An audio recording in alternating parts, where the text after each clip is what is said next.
Why, hello, dear ones. I'm sorry I'm running a little bit late tonight, but I have a very good excuse.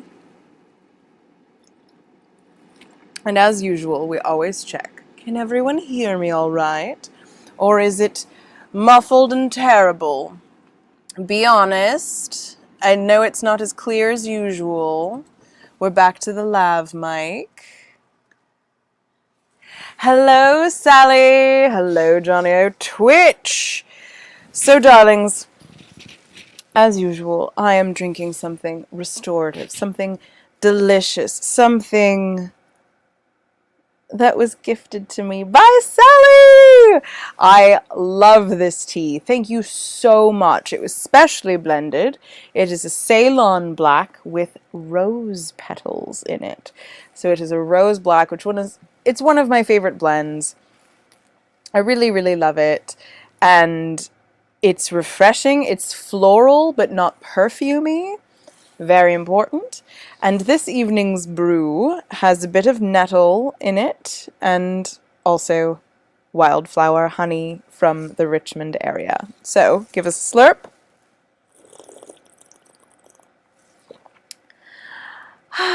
I was so excited to get it. Thank you so, so much. And a whole bag. I was very excited about that. So thank you, darling. Thank you, thank you. It is really making my day. And hello, Reverend Tommy. Today, I would like to introduce you to the concept of Velocimas. But first, let's get in bed. Okay, so it's been a while since I've been in my own bed. So just give me a minute. Maybe I won't flash you this time while I get in. But I could just get the cord out of the way, being very careful. Nailed it.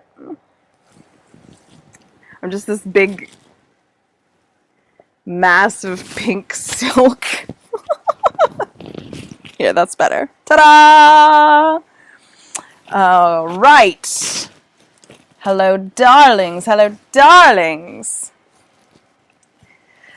All right. Here we are in bed, not flashing the internet. That's not this site. Instead of girls in hot tubs, it's girls in hot rooms in hot hats. I've put on my nightcap for you. And yes, I'm just really excited to be back in the egg and to introduce you to not only my fine border that was made for me by Stephen Warwick, amazing illustrator. Do you like it? Do you like it? It's got information at the bottom and it's got filigree around the edges. Like, I love it. I'm super excited about it. I've also realized that my light is like not quite strong enough today. So we're doing some moving around. This is better. This is better. This is better. I'm into it. Don't break the light. Oh, I know why. Ta-da. Okay. Not flashing the internet. Not flashing the internet. Oh man, I'm just so fidgety today. I haven't been in the egg in so long. It's been like I was gone for a week and then I was gone for like a few days. Anyways, it's been a minute. Ah! I'm in bed. I'm in bed. You're in bed with me. This is all very charming. Nightcap. New border. Velocimas. Okay. I'm glad you like the border. I really love it. It's just, it adds to the aesthetic. And it's just very me. I will be honest and say that we hijacked the design from the Richmond Fringe Festival, which is my fringe festival that I founded here in Richmond. And because it's going to go through a design redo very shortly, I figured, why waste a good design? So we've stolen it for me and the internet and Nat 21. All right, here we are. We're here. We have to invite our special guest, as usual, to my very tired and worn out feet. Ta-da! Our little happy toe man. I have been on the road as a stilt walker all weeks. Last week, if you were here, you may remember that I was in Wisconsin. I wasn't here. I was in Wisconsin. And because I had been at House on the Rock. And House on the Rock was fucking crazy. It's a Hieronymus Bosch painting come to life, as expressed through my subconscious. So just red and gold and copper and just colored glass. Like, it's crazy. If you've ever been to House on the Rock, drop it in the chat. I wanted to do a quick follow-up for our friend who was here last week. I don't know if they're here this week, but was recovering in New Orleans from Hurricane Ida. If you are here,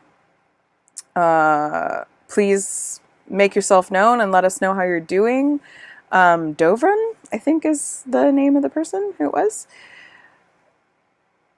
And I'm back now, but I had a big gig as a stilt walker in Chicago, and I got to go to House on the Rock in Wisconsin, and then I drove all the way back to Virginia, and I had like 2.5 minutes to myself before I had to go up to DC for another gig as a stilt walker, which I finished up. I was there on Saturday and Sunday, and would you like to know what the gig was?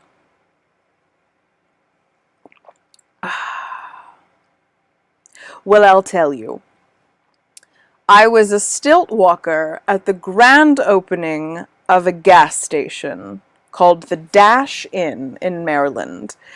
And it was silly, but fun and kind of weird. But I walked around for 4 hours, which is my new personal record for keeping my stilts on, for 4 hours on Saturday, in the sun, in the heat. But I gotta say, it was a perfectly paved surface, so that part was really easy, as opposed to the gig last weekend, which was, you know, like an all-terrain situation, which was very stressful. Toe man. And so it was easy. But if you go to my Twitch, if you go to my TikTok or my Instagram, you can see a reel of me dancing with an inflatable tube man who looks like he's wearing the same outfit that I am. We both dressed in red polyester that day. So go to my Instagram, Carmel Clavin, or go to my TikTok, also Carmel Clavin. I think my TikTok actually might be GlamourHobo. And you can see it. It's hilarious. Dova, there you are! Back now and have better internet. I'm well, just minor house problems and loss of all the foods, of course. But we're back and doing cleanup. Oh, good! I'm so glad that you guys are okay and that there's nothing super major that like fucked up your life. Like, this is great. This is very good news. I'm so glad to hear it. And Johnny O Twitch, so long as you didn't finish the evening feeling stilted, jilted, not sure. So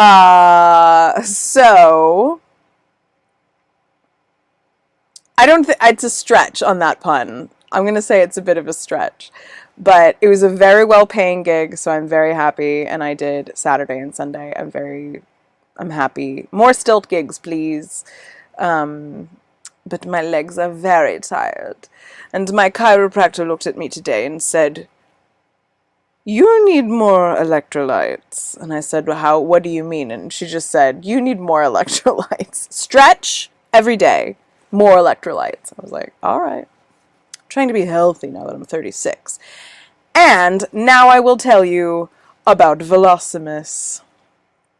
Mama Hauser as well too. They had a bunch of down trees, but none on the house. Good. Good, good, good. All right, so I hear you saying, Carmel, you keep saying this word, Velocimas, but we don't know what it is. It sounds like velociraptors. It sounds like velocipedes. It sounds like something you made up. And the answer is yes, it is something I made up. But it's brilliant because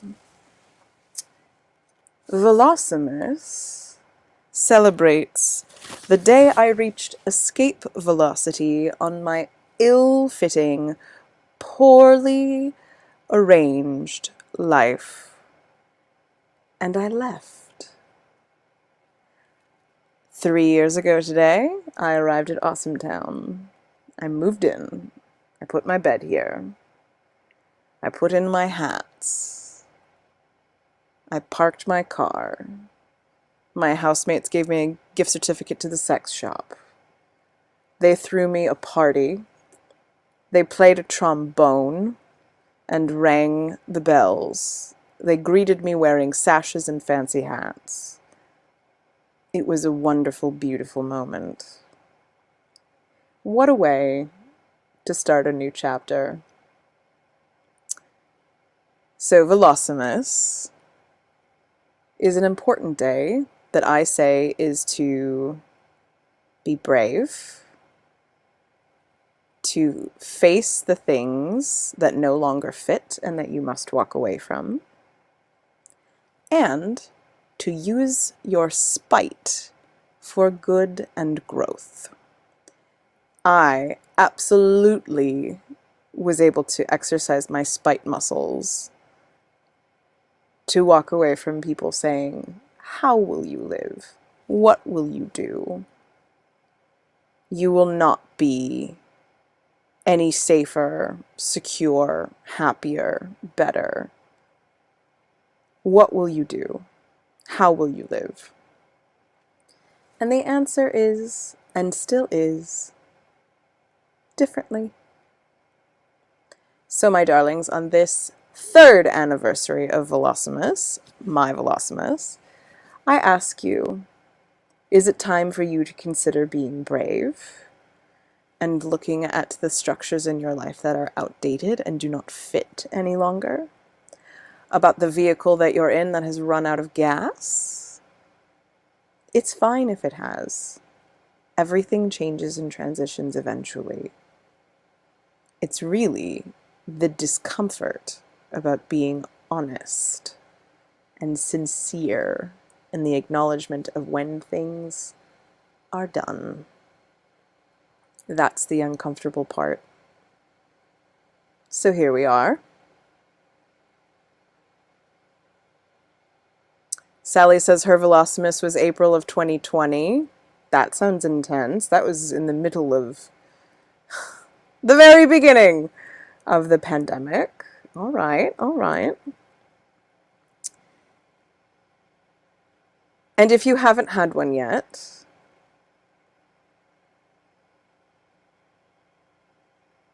find out when it is and commemorate it. Have your own Velocimas. It's important.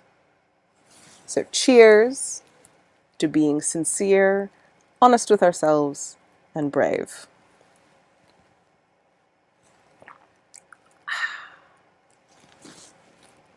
Let's read a book, shall we?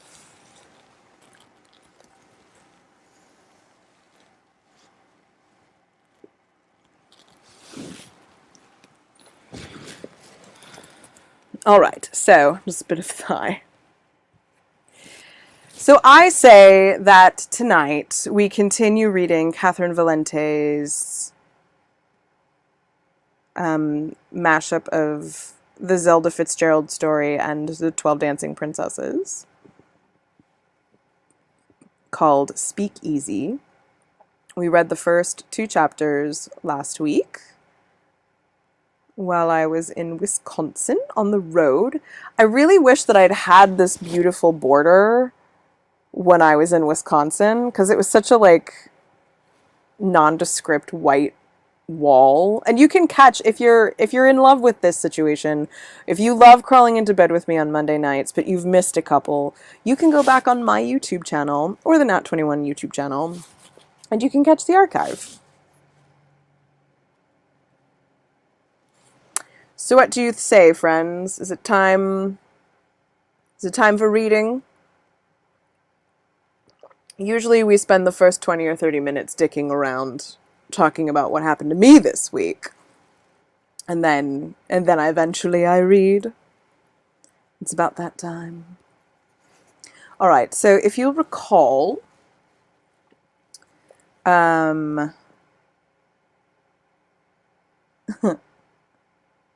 more Wisconsin. If you'll recall, we were introduced to the Hotel Artemisia. It's the 20s. It's during Prohibition. And it's a place that is full of characters and full of drama and full of parties and full of gin. Just so much gin. And panther sweat, as they call it. And it's run by a man named Al, who we suspect is a fairy or one of the fae folk. And we've met Zelda Fair and her 3 roommates and their pet Southern Hemisphere pelican who lives with them. But Zelda Fair is our protagonist, and she is the it girl of the Hotel Artemisia.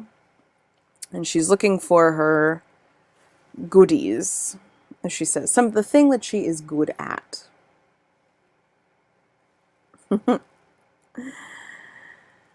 All right. 1415. That's the name of a room. Zelda Fair juggles 4 or 5 marriage proposals at once in a good month. See her throw them in the air, clubs, torches, plates spinning up on sword tips, soft shooing it through the only dance a girl gets. She don't say no. She don't say yes. She just keeps on spinning, 'cause if she stops, well, the plates will be fine, and the swords too, but they'll just keep going round and round while she falls and breaks into a million bitty pieces. Sorry, Chicklet. I did that dance too, and it's a pile of shit on the bill. A pile of shit when the curtain goes up, and a pile of shit when it goes down. Shit is the one thing in this world that'll never leave your side. What a perfect thing to be reading today on Velocimas, which is about me leaving my marriage and my old life. Pile of shit. Did that dance. Lucky Zelda's daddy was a judge, a regular Rhadamanthus of the great American Delta. And her mother was Minerva Fair, who wanted to be an actress, but the world said, nope, be a lady instead. And she said, no thank you, please. And there ain't nothing like a goddess disappointed to teach a girl how to wait and how to choose. Let's look at the boys wrapped up under Miss Z's Christmas tree this year. Bows and bangles and spangles and ribbons. Santa himself got blinded by the gleam. In 1415, there's Thomas Germain, who never met an oil rig that didn't want to curl up at his feet like an Arendelle. Tommy dear makes promises like little boys make mud pies. The stage, the screen, the page, the cradle. All she has to do is cough and an ermine cape appears. If she catches a cold, she catches sapphires. Rich men are magicians, and that's the very end. They think everyone else is a magician too, which is why Thomas turned Zelda's laugh into a prenup and her any old Tuesday Charleston into a baby already born and snoozing. In room 1940, Josiah Shattuck pines like a Canadian forest. His granddaddy knew the Yukon in a biblical way, and every kitten in the Shattuck basket gets a little gold nugget put under their tongue at their christening so they won't forget the taste of money. Josie looks like a gold mine, big and rosy and stubborn and just as much filth as the good stuff. He thinks Zelda is the water who will run through him and leave him clean. She never wears his gold necklaces, not even the tiara with the pink diamond shaped like a wildflower stuck in it. She keeps his loot in a box under her bed. A girl who knows every other day's a rainy one stocks up on slickers. In 988, William Heston Hyde bides his time. He's almost a duke, and when his uncle kicks it, he'll be all a one. Girls like dukes. He's been assured by the whole world. All he has to do is sit still and be a duke, and Zelda will weigh duchessing heavier than any little glass another beau can toss her way. Billy hedges his bets, though. He's going to have to hightail it back to Germany to get on that duke game, and he's got to sweeten the pot for a New York girl. Gave our Zelda a ruby brooch, a rooster snacking on the crest of his house. And he's promised her a forest all her own with a damn good lake inside. She can't wear it socially, but it can wear her. Just as soon as death makes an honest man of him. He's made himself a little vow not a drop of booze until he can put her name on those trees. I wish I had half your boys, Olive Bay says while she stretches her hamstrings on the sideboard of room 1550. Remember, Olive is the ballet dancer. Zelda and Oleander and Opal play poker. They deal in their pelican, Mr. Pussboots, who interferes with the cards but can't get the hang of betting. Zelda lays down a jack for the house. You don't, she says. I could stand being a duchess, Opal opines. All the silk I could stitch, and cakes for tea every damn day of the week. Zelda lays down all 3 of hearts. Tommy said he'd make me a star. Isn't that what you want? Asked Olive Bay, bluffing for everything. I said, what if I'm no good? And he said, who cares? That bastard, Ollie says, and she's not making fun. They all know. Who cares is them. All of them. They care so much. I'm going to be good at something besides marrying darlings. Besides, I don't want them. I don't want to screw them. How am I going to marry them? Mr. Pussboots put his feather head on her knee. He hasn't got anything to offer, but he'd bring her fish and guard her eggs if she gave him half a chance. Then there's Frankie Key, of course, down on 2. But Zelda doesn't know about him yet. 212. Second floor. Staff digs. 6 to a suite unless you're management, but a suite's a suite. Nobody does much but sleep down on 2 anyway. You don't get to kick up your feet with a pipe and a British novel round these parts. Bellhops hit duty like a punching bag at 3 a.m. Concierges swap out like the Royal Guard at noon and midnight. Front desk girls in lipstick and victory rolls run 9-hour shifts of flash teeth when you smile and ask your key, sirs. Kitchens never do close, and cleaning never does stop. Uniforms so green you could swear they were grown in a Swiss meadow hang like 6 smart ghosts in each parlor. Brass buttons polished, caps jaunty, even without a head to hold them up or a hand to tip them. Frankie Key is an egg hop by day and a pneumatic boy by night.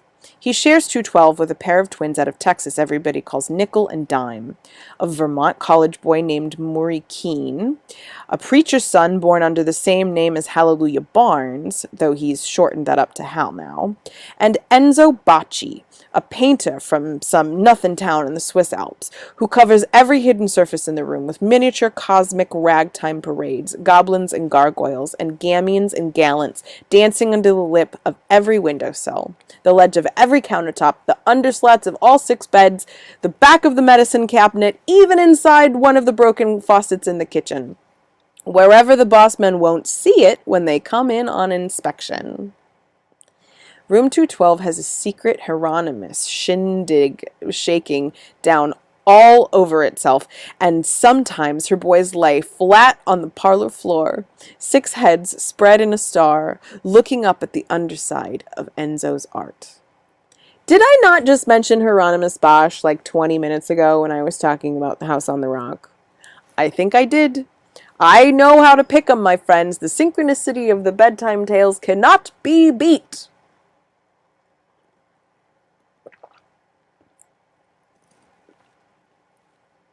All those sweet boys used to work as caddies in some rich man's great huge lawn. So that's what most everybody called them. Those caddies. Ain't it swell? Now Frankie, he was born in Minnesota, but mostly got to walking and talking in Buffalo, that upstate snow show with barely a canal and a train line to rub together. Some eighth of a cousin of his wrote a song you probably know. Daddy was a pharmaceutical man, selling well-being door to door. Mama was a greengrocer's daughter with moles on her middle knuckles, all 10 of them, like little pinpricks from marionette strings. Sent her boys to Catholic school to learn what boys learn there, which is mostly how not to be Catholic ever again. Missed the war by a hair. Armistice did her cannonball splash while Frankie was learning how to march and salute and unrifle, then re-rifle, then unrifle, then rifle in some swamp in Alabama. The war he didn't fight sticks on him like shit on a shoe. He can still smell it, even though nobody else can. Even though his soul is clean. If you have an idea about who this eighth of a cousin of his who might have written a song for our boy Frankie Key, drop it in the comments. Frankie, he loved his green hand mama like the rest of us love Kentucky rye, and that's the truth. Every Friday he put a little lavender envelope into a gloved hand of Mr. Raspail Bayou, head concierge, stamped for Buffalo with love. She did love purple, Mrs. Key. These days, you and I and anybody would pay all of our little pennies for one of those envelopes, for his sharp, bright, sly paragraphs of mother love and city woes. But Buffalo takes no prisoners. Toe man. So let's all be Frankie for a spell. Up we go at the crack of better dead than out of bed, 2 hours of sleep if it was a minute, one leg into your billiard green trousers and then the other. Shirt, coat, hat strap tight under our chin, gloves, shoes slicker than glass. Into the lift, screen shut tight, and up, up, through all the sleeping continents of the world inside the Artemisia, the only world that counts. Up, darlings, always up. The soul of Frankie Key points up, and it's the only direction that seems friendly. Down'll get you if you get sleepy and happy with what you got. So up we go.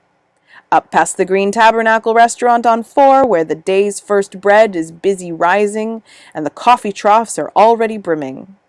Up past the mess on 7 with the dueling pharmacists who have to give serious think space every day to whether or not to shoot each other in the hall.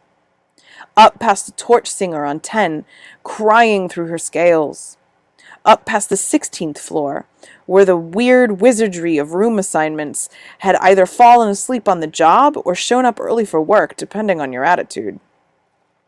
This is where the front desk dumped all the bookbinders, librarians, novelists, but not short story writers, columnists, or playwrights, editors, illustrators, and 2 genuine muses on tap for the convenience of all, Lily Greer, the great vaudeville boy dresser and scissor swallower, and Dandelion Bruno, pretty dandy brute, who killed a fellow in St. Louis because he stole a rose out of a boy's lapel. On 16, all the doors stand open and every parlor is choking on books. You can walk right in and borrow anything you like. Sit in a nice chair and peruse yourself a fine leather volume, if you have the time, which we do not. Up past the penthouses on 20 and onto the roof, the green, dewy roof, all full of chickens and goats and mourning.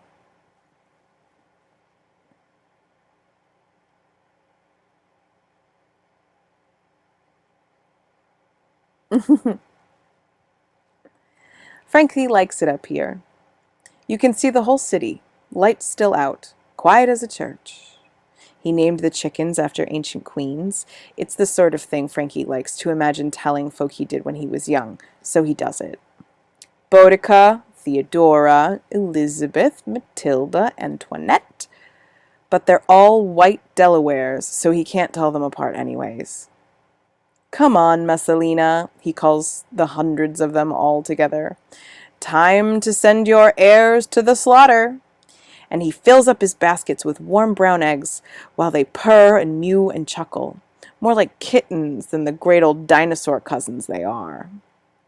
Enzo will be up to milk the goats later, and nickel and dime to hack off chunks of honeycomb from the hives while they sing old cowboy songs to Rutherford, who thinks, privately, that these boys can't sing for shit. And egg boys. More egg boys. 12 and more to bring down breakfast to the little nations of the Artemisia, free of charge, golden and rich as the sun on a day nobody's fucked up yet. Let's all feel our hearts crammed in Frankie's chest. Feel us churning up, wheeling, bonging, squishing, blood down to our undersides as the lift drops down and the 15th floor gets nearer, and with the 15th floor, room 1550, and with the room 1550, all those beautiful girls like princesses dancing through their shoes, but especially Zelda Fair. Opening the door with that sleepy, heavy, sharp, hot look her eyes have, saying the same thing every morning like it's the first day and she's never seen an egg before. Oh, you shouldn't have. And what's Frankie's night shift? Never you mind. Mr. Slake signs his bellboy checks every month, but Frankie's other job doesn't tally in that dandified ledger with such nice gold-tipped pages. He punches in at 9 p.m. on the 10th floor, halfway to heaven and halfway to the pit.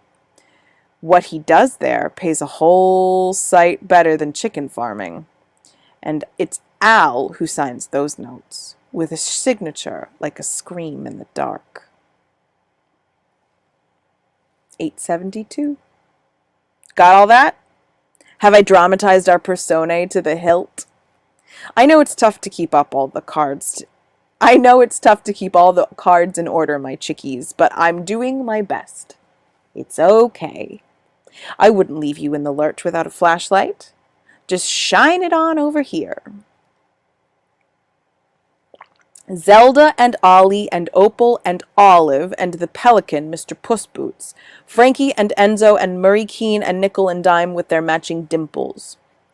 Caspar and poor pissed-off Pearl and their little Cass, who thinks blue blood smells like fox farts. Gogol the jaguar, Ogdai the eagle, Marlowe the swell lion. Lily Greer with her vaudeville drag show, and Al, Dandy Al, in his cherry cream suit with rosemary in his lapel. Al, who don't care for the light, waiting down in the basement for us to come and join him. Don't worry. He'll keep. Harold Klobuchar shacks up in room 872 with the lady who isn't his wife, but she isn't not his wife either. Miss Georgette's actually married to some ether man down in Baltimore, but she couldn't stand the sight of him, and he can't stand the sight of her, and there's only so much marriage you can huff through a wet rag before somebody hits the road.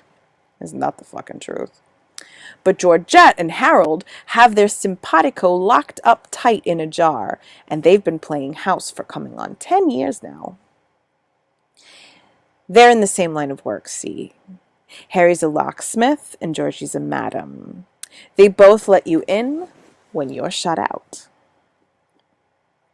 Oh, Georgie wouldn't call it that, but everybody knows where to go when you want somebody lying under you who knows how to look like they want to be there.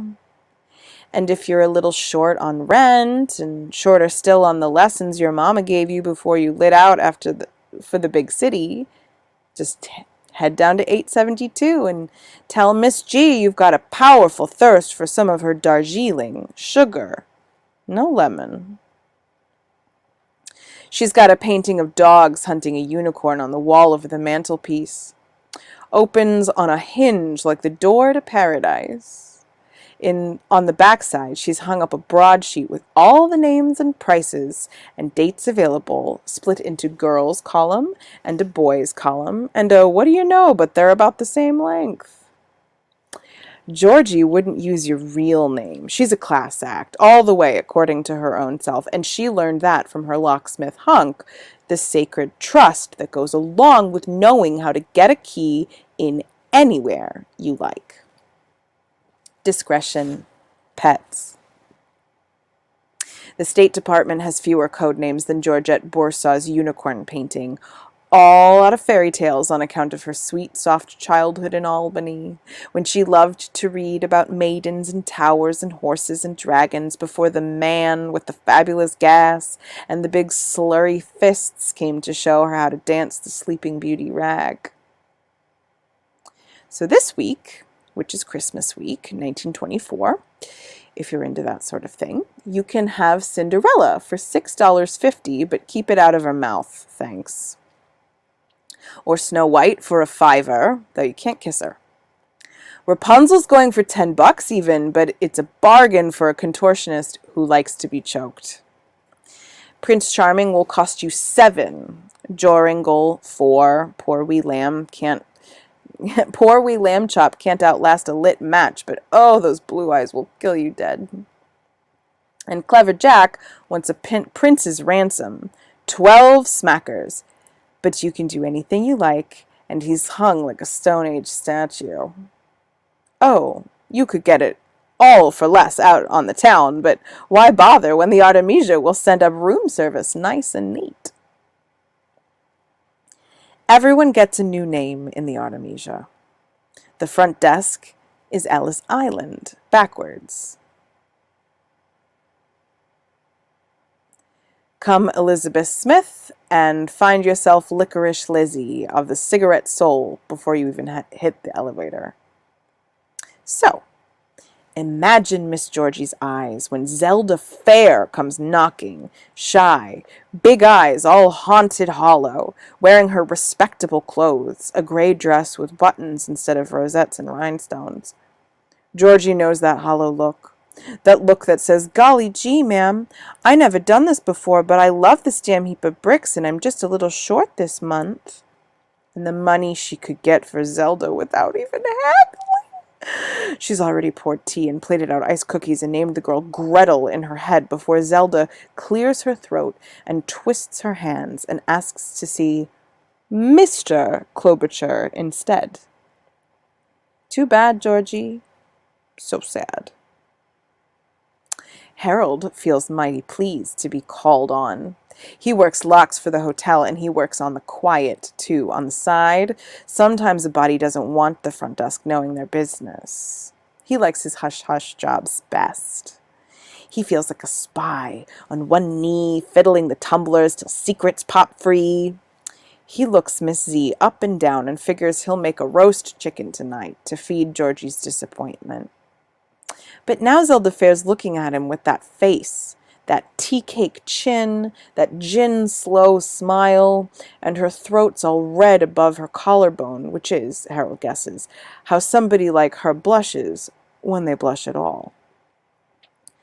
"Tell us all about your troubles, sweetheart," he says in his best plummy grandfather voice that practically lights a pipe with its vowels. "You want to try locksmithing this week? Little fingers like yours could be your goodies in spades." Zelda laughs, but it's a little short laugh. It's kind that really isn't a laugh at all, just punctuation.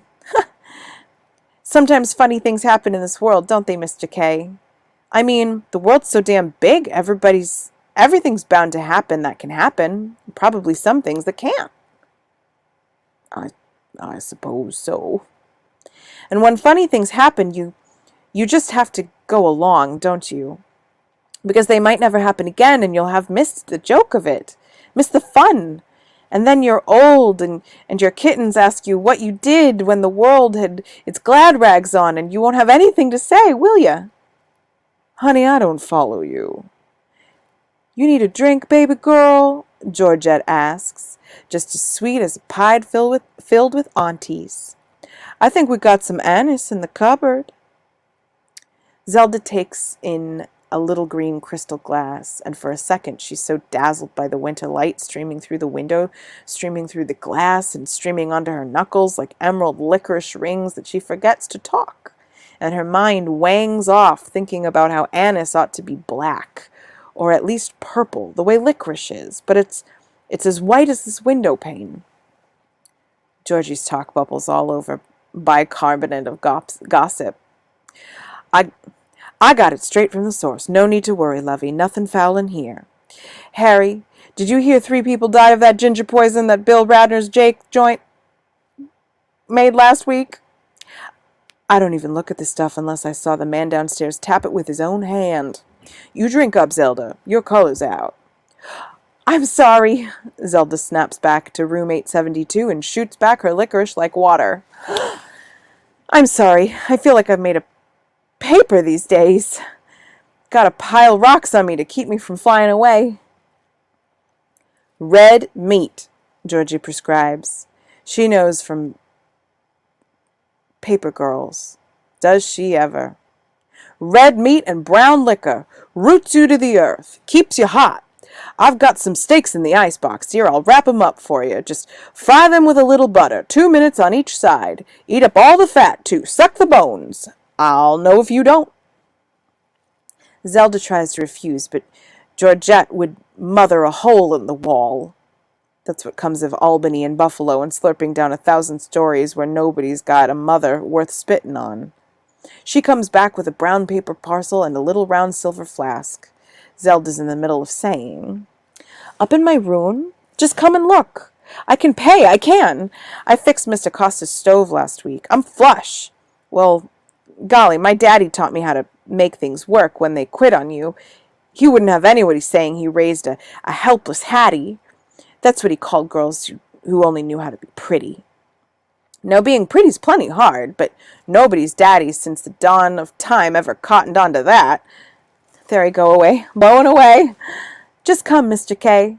Come look, and if you don't do it, can't do it, there's no harm done. Harold the spy lives for a hard lock. Georgie hands over her love, wrapped in brown paper. Blood seeps through the bottom. They don't see it drip, but they feel it.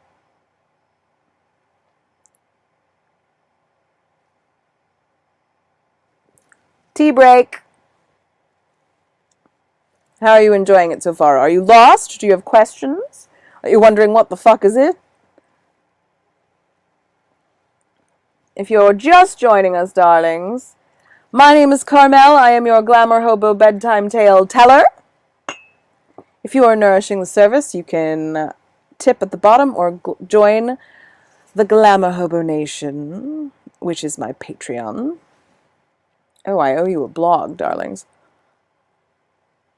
I just sent out my goodies, my thank yous for the month. Johnny O'Twitch can probably tell you if he got his in the mail. I sent it from Wisconsin. I sent it from House on the Rock. So, that's pretty fucking cool. And tonight we are reading Speak Easy, a short story by Catherine M. Valente, which is a mashup of the Zelda Fitzgerald 12 Dancing Princesses stories. Oh, good. I'm glad you like the card. See, darlings, if you join the GlamourHobo Nation, I send you gifts from afar. And I'm also enjoying a fine brew that was specially made for me and gifted to me by Sally. Thank you very much. The caffeine will keep me zinging along. All right. So much inclusivity that I feel seen. Good! I'm glad. 1090. Frankie Key spiffs himself up real good for the evening. He takes a change of clothes up to the 10th floor. He gets off early tonight, free and clear by midnight, and he just feels as fine as candy about it. Al gave him a new suit. And boy, a suit from Al is prettier than a girl's ball gown. No boy of mine should have to slum a party in a paper bag like yours, he said. Where'd you get it? From your uncle's funeral when you were 14? Come here, kid. You look like a 50-pound nun in a 10-pound habit. That is such an excellent turn of phrase. Frankie touches it while he sets out the tools of this particular job. She'll be impressed. Anybody would be. The suit's this kind of gray that's barely gray at all, but lavender and blue and a little green too. It shines a little when you move in it, and he does plan to move. It's got a tie, the hot, heady color of the bougainvillea in his mother garden way back. Ruby chip cufflinks and fennel flowers in the buttonhole. Oof! And if those shoes aren't actual goat skin, Frankie here will eat his book. Oh yeah, Frankie's writing a book. Excuse me. I burped. Everybody's writing a book in this joint. It's the thing to do. Furrow your brow over pages and pull your best Keats face, your best long-toothed Joyce mug, and the girlies just fall all over you. The lads, too. It's 100% kind of magic. Works on everybody. Make me a character, won't you? I was just born for the page. Make me art. Make me alive. Make me real, 'cause you're only real if somebody is talking about you, and fiction's the best kind of gossip there is. Every time some sad sack in the Artemisia thinks, say, I ought to write a book, an angel falls flat on its face on 42nd Street and gets a ticket for jaywalking. But Frankie's not bad.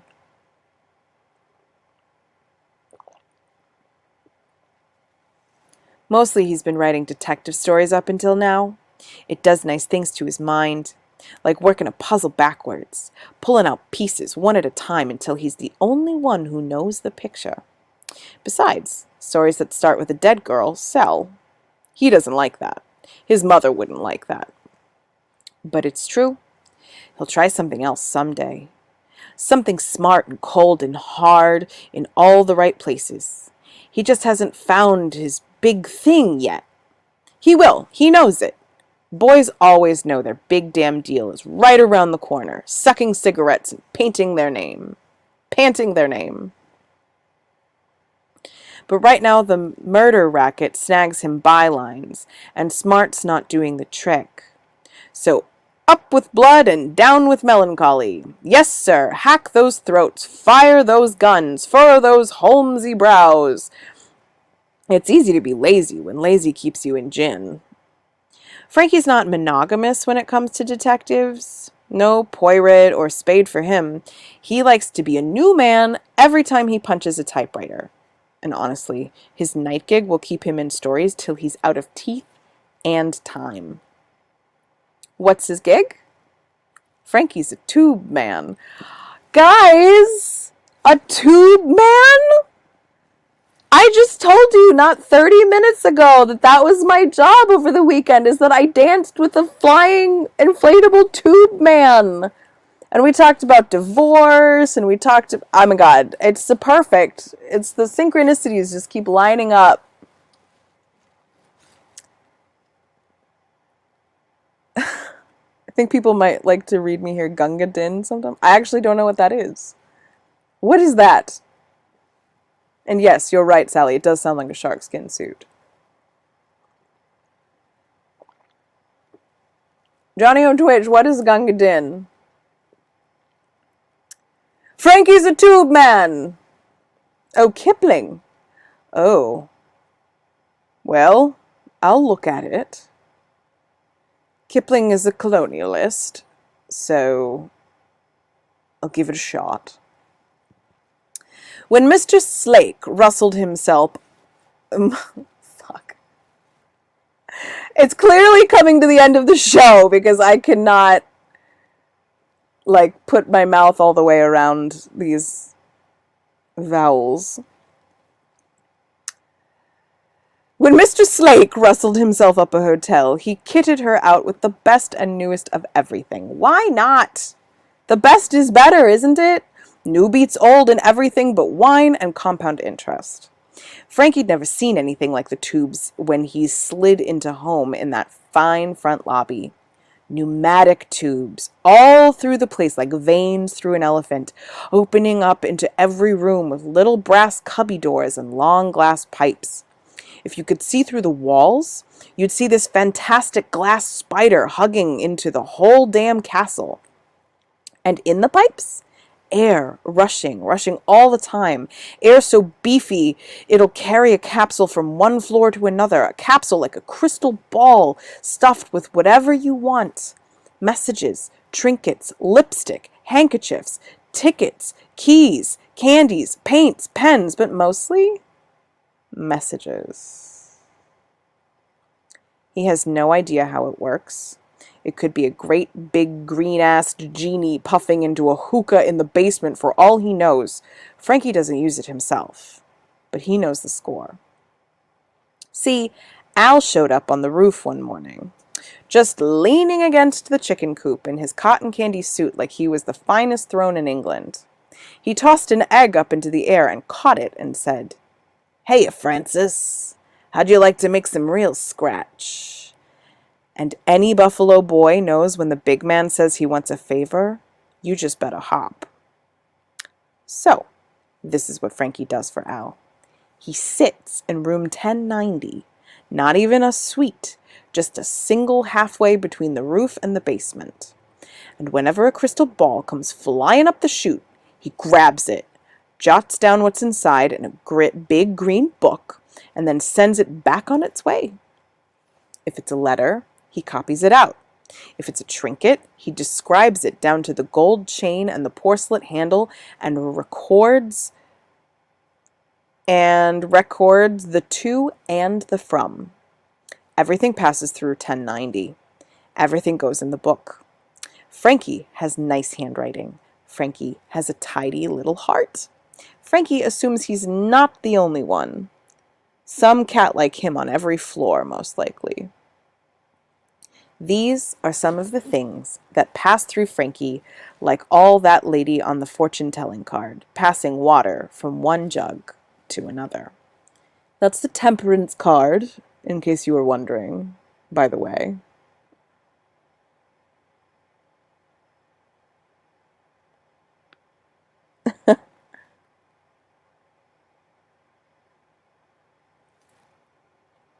Nice. See? Friendships over literature in the chats. I will look it up. I will read it. Gunga Din. Where was I? These are some of the things that pass through Frankie like a lady that is on the fortune-telling card, passing water from one jug to another. The temperance card. Could be the star, but I think it's temperance. Send up the matchstick, girl, and iron hands tonight, won't you, Madame Georgette? After supper, if you please. EF, room 1216. You owe me $20 on account I chewed off Bobby Smile's ear for you last week, and if you don't pay up, I could do yours for you. JW, room 401. Mr. Bessler, a fella got me in some awful trouble, and he ain't never gonna marry me, 'cause his name goes up in lights every night, and mine goes down in the dirt. I got $6 saved, and I know you can do it quick. SA, room 244. I'll need a case of rum tonight, Raspy, 4 bottles champagne, and 2 vermouth. Just a quiet night with the friends. QTL, room 1967. Let's just talk about that for a minute. A case of rum, which is usually 6 to 12 bottles, depending, 4 bottles of champagne, and 2 bottles of vermouth is a quiet night with friends. Don't you love me anymore? OC, room 1550. If you send me another letter, I shall have you evicted. This one I shall burn. I advise you to do the same. BR, room 1388. Of course, baby. Of course I love you. Come down tonight. I'm sorry. EB, room 212. Miss Lily, I cannot abide another night without you. My wife is away. Come up. Wear your boy's clothes. I shall kiss your feet. I shall kiss your everything. CAS, room 2064. If you didn't catch that, it's a lot of affairs. It's a lot of broken love affairs. It's a lot of broken promises, a lot of threats. So many threats. And that is where we will leave it for this evening.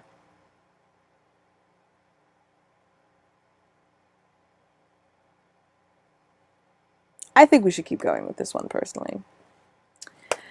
Well, darlings, I hope you've been enjoying your Velocimas. It has been my pleasure and my privilege, as always, to be here with my little toe man. Is it this one? Yes. With my little toe man. And all of you reading and drinking this fine tea and just sweating through this silk kimono of mine while I wear my nightcap and read to you in my worst impression of a stereotypical New York accent. Again, it is my pleasure and my privilege to be here with you. I thank with my whole heart Nat 21 for allowing me to do such a thing. Remember, everything this week is partially sponsored by Ren Adventures, which is doing D&D tours in England and Ireland and Scotland in 2022, and there's still space on those tours, so sign up now.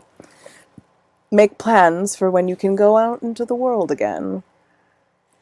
And remember to be brave, to stare your truth in the face, and to dig down into your spite veins to get the shit done. Good night, dear ones.